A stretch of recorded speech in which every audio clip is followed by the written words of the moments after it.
ஒரு மனிதனின் வாழ்க்கையை உயர்த்தி நல்ல பண்புகளை வளர்க்கும் மிக பெரிய செல்வம் கல்வி.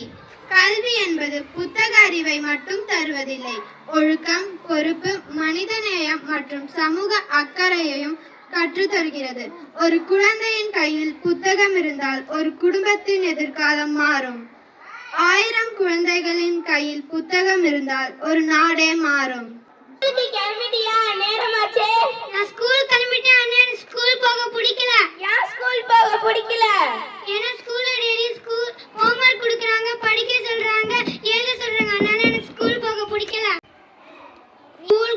வீட்ல இருந்து நீ என்ன பண்ணுவ?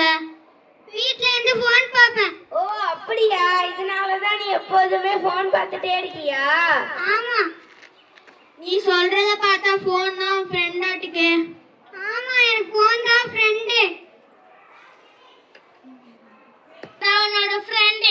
இல்ல, நான் தான் புத்தகம். நான் தான் உன் பெஸ்ட் ஃப்ரெண்ட். நான் உனக்கு ரீல்ஸ் காட்டுவேன். நான் உனக்கு ரியல் சக்சஸ் காட்டுவேன். நான் உனக்கு ஒரு பொழுதுபோக்கு அம்சமாக இருப்பேன்.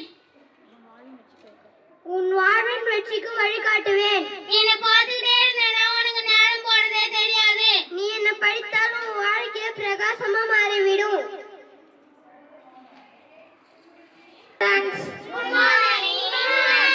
பெரிய மனிதர்கள் பிறக்கிறார்களா? இல்லை. ஆம், உருவாக்கப்படுகிறார்கள். அவர்களுக்கும் 2 கண்கள், 2 கைகள் உள்ளன. ஆனால் ஒரு வித்தியாசம், அவர்கள் நேரத்தை வீணடிக்கவில்லை. இந்த போட்டோவில் கல்விக்காக தன் வாழ்நாளையே அர்ப்பணித்தவர். மதிய உணவு திட்டத்தை அறிமுகப்படுத்தி ஏழை மாணவர்களின் கல்வி கனவை நனவாக்கியவர். எளிமை, நேர்மை, தன்னலமற்ற சேவைக்கு எடுத்துக்காட்டாக வாழ்ந்த கர்மவீரர் பெருந்தலைவர் காமராஜர் அவர்கள் நம் பள்ளியில் வருகை தருகிறார். எளிமையின் உருவம், கல்வியின் ஒளிவிளக்கு, ஏழை மாணவர்களின் நம்பிக்கை நட்சத்திரம், பல தலைவர்களை உருவாக்கிய தலைவர் கர்மவீரர் காமராஜர் அவர்களை லிட்டில் ஸ்டார் ஸ்கூல் சார்பாக அன்புடன் அழைக்கிறோம்.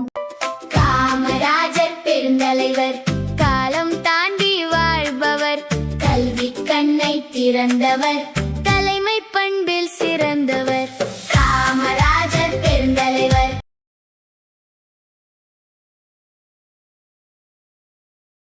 ஏழை குழந்தைகளும் படிக்க வேண்டும் என்பதற்காக 12,000 பள்ளிகளை திறந்தோம். பசியால் யாரும் படிப்பை விற்றக்கூடாது என்பதற்காக மதிய உணவு திட்டத்தையும் கொண்டு வந்தோம். கல்வி கிடைத்தால் ஒரு குடும்பம் உயர்கிறது, பல குடும்பம் உயர்ந்தால் நாடு உயர்கிறது. மாணவர்கள் தங்கள் படிப்பை முடித்த பிறகு பல்வேறு துறைகளில் வெற்றி அடைகிறார்கள். சிலர் நேரத்தை வீணடித்து தன் வாழ்வில் வெற்றி அடைய முடியாமல் இருக்கிறார்கள். ஒரே பள்ளி, ஒரே ஆசிரியர், ஒரே வயது, ஆனால் முடிவு வேறு. காரணம், இதை பற்றிய வழக்கு கல்வி நீதிமன்றத்தில் நடைபெறுகிறது. இன்று கல்வி மீதான வழக்கு. மாணவராகிய நீங்கள் கூற விரும்புவது? ஸ்கூலுக்கு போனா படிக்கணும், எழுதணும். அண்ணன் ஸ்கூல் போக பிடிக்கல. ஆசிரியர் ஆகிய நீங்கள் கூற விரும்புவது? மாணவர்களுக்கு படிப்பு கஷ்டம் இல்லை, சோம்பேறித்தனம் தான் கஷ்டம். பெற்றோராகிய நீங்கள் கூற விரும்புவது? நாங்கள் உழைப்பதே எங்கள் பிள்ளைகளின் எதிர்காலத்துக்கே, அவர்கள் படிக்க வேண்டும்.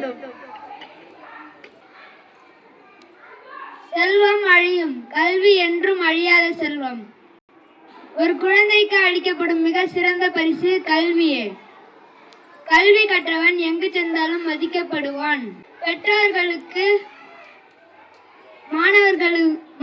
மாணவர்களுக்கு பெற்றோர்களும் ஆசிரியர்களும் உறுதுணையாக இருக்க வேண்டும். இதுவே என் தீர்ப்பு. கல்வியை அடிப்படையாக வைத்து நேரத்தை வீணாக்காமல் தொடர் முயற்சியின் மூலமாக வெற்றி பெற்றவர்களின் பட்டியல் இதோ. நான் உயிரை காப்பாற்றுவேன், நோய்களை குணப்படுத்துவேன், நோய்கள் வராமல் தடுக்க விழிப்புணர்வை ஏற்படுத்துவேன். நோயாளிகளின் வலி என் வலியாகும், அவர்களின் நலனே என் மகிழ்ச்சி. பகலிரவு பார்க்காமல் சேவை செய்வது என் கடமை. நான் மக்களை காப்பாற்றுவேன், மக்களின் உயிரை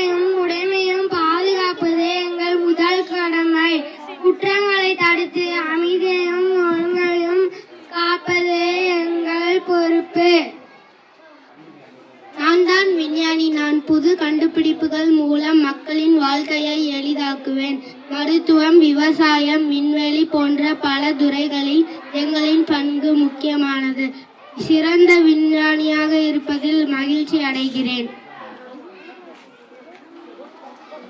நான் கலெக்டர். நான் மக்களுக்கு சேவை செய்வேன். மாவட்ட நிர்வாகத்தை திறம்பட நடத்துவேன். அரசின் நலத்திட்டங்களை மக்களிடம் கொண்டு சேர்ப்பேன். மாவட்டத்தின் வளர்ச்சிக்கும் மக்களின் நலனுக்கும் அயராது உழைப்பேன். நான் நாட்டின் எல்லைகளை பாதுகாப்பேன். பகலிரவு பார்க்காமல் படும் வெயில், மழை எந்த நிலையையும் மக்களை காப்பாற்றுவேன். நான் இராணுவ அதிகாரி என்பதில் மிகவும் மகிழ்ச்சி அடைகிறேன். ஒரு புத்தகம், ஒரு பேனா, ஒரு ஆசிரியர், ஒரு கனவு, ஒரு முயற்சி. இவை அனைத்தும் சேர்ந்து நம் நாட்டின் எதிர்காலத்தை உருவாக்கின்றன. கல்வியே வாழ்க்கையின் ஒளி, அறிவே அழியாத செல்வம். இன்று கற்போம்.